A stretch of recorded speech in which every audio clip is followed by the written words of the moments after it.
Welcome back, Reacher fans. Get ready for a deep dive into the conspiracy that threatened to take down Reacher and his closest allies. Season 2 recap. Somewhere in the Catskill Mountains, a man is shown being thrown out of a helicopter to his death. The next day, Jack Reacher is collecting his pension check in Arkansas when he intervenes to subdue an armed carjacker. He then notices that his own ATM receipt has a military emergency assistance code embedded in the amounts. Reacher contacts his former teammate Frances Neagley, who confirms that she planted it there to get his attention. The man dropped from the helicopter was Calvin Franz, another former member of Reacher's hand-picked Special Investigations Unit during his time in the Army. The two begin investigating the murder with the help of a third member, David O'Donnell. Reacher obtains a data drive hidden by Franz, obtaining a list of numbers, a separate list of names starting with the initials AM, suspected to be aliases. Neagley reveals that another member of the 110th Special Investigations Unit, Stan Lowry, died in a car accident 2 years before Franz was killed, leaving only 7 living members of the 110th. The trio then try to locate another member of the Special Investigations Unit, Tony Swan, at his home, but upon noticing that no one is answering the door, they break in to find the house empty and Swan's dog dead from dehydration. Deduces that someone is targeting every living member of Reacher's unit with brutal efficiency. Reacher assaults a stranger tailing him, only to then identify him as NYPD Detective Guy Russo. Reacher, Neagley, and O'Donnell visit Atlantic City, where 2 more teammates Sanchez and Orozco work as security guards for the Neptune Casino. Along the way they meet Carla Dixon, another member of the team and potential love interest for Reacher. They find a helpful ally in David Wright, the casino's chief of security. He comps the team a suite to stay in and helps them search for Sanchez and Orozco. Unfortunately, his police contacts confirm that both men were abducted, murdered, and dumped in the same region of mountains as Franz. He is also able to confirm that none of the casinos are missing money, so the numbers on the list must mean something else. Flashbacks show New Age head of security Shane Langston torturing Franz for information. Before being thrown from the helicopter, Franz warns Langston that the big guy is coming for him. In the present, Reacher acquires guns for the team before he and O'Donnell are arrested by Russo. Russo reveals that his investigations have identified a suspect in the murders, Azari Mahmoud, the owner of the AM aliases. Meanwhile, Neagley and Dixon visit the offices of New Age Technologies, where Director of Operations Marlo Burns identifies the man who had been sent to kill them as Trevor Seropian and gives them his address. While in Denver, M realizes that his aliases have been blown and tells Langston that his planned arrival in New York will be delayed. Meanwhile, Dixon deduces that the list of figures discovered on the Franz USB represents days and months. Reacher, Neagley, Dixon, and O'Donnell pay a visit to Seropian's house, correctly anticipating an ambush, and kill a large number of mercenaries working for New Age. With New Age's involvement now confirmed, the team members conduct a raid on the company's HQ, finding evidence that Special Investigators member Tony Swan had been an employee there. As the team members investigate their discoveries from New Age, they disagree on Swan's motives after he was revealed to be working in the company's security department. The team members find out that New Age has a government defense contract called Little Wing, thanks to notes from a senator named Lavoie. Meanwhile, back in Denver, M kills a plastic surgeon in an attempt to steal his identity before flying to New York. The team members track the senator's legislative aide to Boston, where Dixon helps Oscar Finlay arrest the aide to coerce information out of him.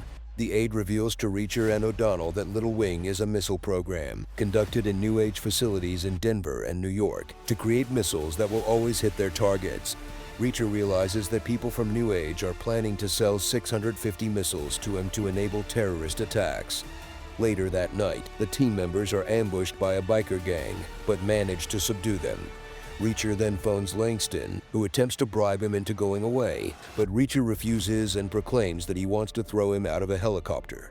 Neagley and Dixon pay a visit to New Age's facility in Denver attempting to see the missiles, only to find that they have already been taken away in a truck. One of M's henchmen stages the breakdown of another truck on the first truck's route and kills its driver. He opens the truck's trailer, revealing 3 other henchmen and the missiles. Neagley and Dixon, who have been chasing the first truck, come upon the scene, just after the henchmen have switched the trailers. The henchmen try to kill Neagley and Dixon. The first henchman drives off with the missiles before Neagley and Dixon kill the other 3. Meanwhile, Reacher and O'Donnell visit Washington, D.C. and make a trip to the Department of Homeland Security for information on him. Senator Lavoie catches up with Reacher and offers his assistance towards stopping a possible terrorist attack. The team members then head back to New York for France's funeral, where Reacher runs into and confronts Russo, who reveals that Langston and the New Age Security Department, minus Swan, are former NYPD detectives who took early retirement after being investigated. During the funeral, 2 hitmen try to kill the team members. One of the hitmen is killed. Reacher and Russo chase and catch the other. He reveals that Swan paid him to kill the members of the team. When he goes to an abandoned building to collect his payment, the building explodes. Following the building explosion, Russo gives the team a lead regarding the location of Marlo Burns. After the team track her down, she confirms that Swan has been trying to stop New Age's terrorist operation. She also reveals that she has been on the run thanks to Langston, who warned her that she and her daughter would be killed if she associated herself with Swan. Russo learns that his boss was contacted by New Age and is involved with their plans, having been bribed into revealing information regarding Reacher and the team. When Russo and Marlo's daughter Jane attempt to go into hiding, they are tracked by New Age hitmen attempting to kill them while pursuing them in a high-speed chase across the city, forcing Russo to call the team for backup. The team enlists Marlo as bait to lure Langston and other members of New Age into a trap, which results in Reacher killing all of them minus Langston, who escapes. Afterwards, Neagley, Dixon, and O'Donnell arrive to assist Russo. They rescue Jane, but Russo has sacrificed himself to kill the hitmen. Reacher and his team decide to send Marlo and Jane to a safe place Dixon used to stay in Buffalo. Reacher and Neagley confront Lieutenant Marsh in his home, while Dixon and O'Donnell send Marlo and Jane off in a safe passage.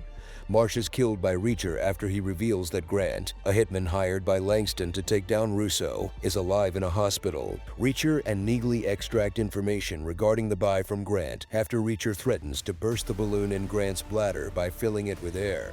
However, Reacher, before leaving, ensures that Grant dies from an embolism as revenge for killing Russo. They find a hitman disguised as a doctor sent to kill Grant, and the hitman is accidentally killed in the fight between him, Neagley, and Reacher. Langston reveals to Reacher in a phone call that he has got Dixon and O'Donnell. Reacher lies to Langston that Neagley got killed in the fight with the hitman. Meanwhile, Dixon and O'Donnell are tortured by Langston's men. Reacher demands that Senator Lavoie's private security team be placed at his disposal. Leaving Neagley outside with a plan, Reacher walks into the New Age facility alone and surrenders himself as he confronts Langston. While being held captive, Reacher learns that Swan never joined Langston and refused to be part of the conspiracy. As a result of his defiance, Swan was murdered, and his harvested body parts were used for DNA evidence to frame him as the designated fall guy. Neagley and Lavoie's security team successfully break Reacher out of the New Age facility, allowing him to board Langston's helicopter. Reacher kills the remaining bodyguard and, as promised, tosses Langston out of the helicopter to his death, freeing O'Donnell and Dixon. The team then heads to the New Age engineer's house to ambush and kill him, anticipating that Lavoie's security team was going to assassinate the investigators as the last remaining loose ends. Homeland Security agents arrest Lavoie and the security team after receiving a tip from Reacher prior to his rescue mission. The investigators kill the 2 remaining New Age employees for their part in the conspiracy by using a little wing missile on Langston's helicopter. With the crash covered up by Homeland Security, the team distributes the $65 million among themselves and the surviving family members of their fallen allies, then go their separate ways. That's it for our recap of Reacher Season 2. Don't forget to like this video, subscribe to our channel for more recaps and breakdowns, and hit that notification bell so you don't miss out on anything. Thanks for watching.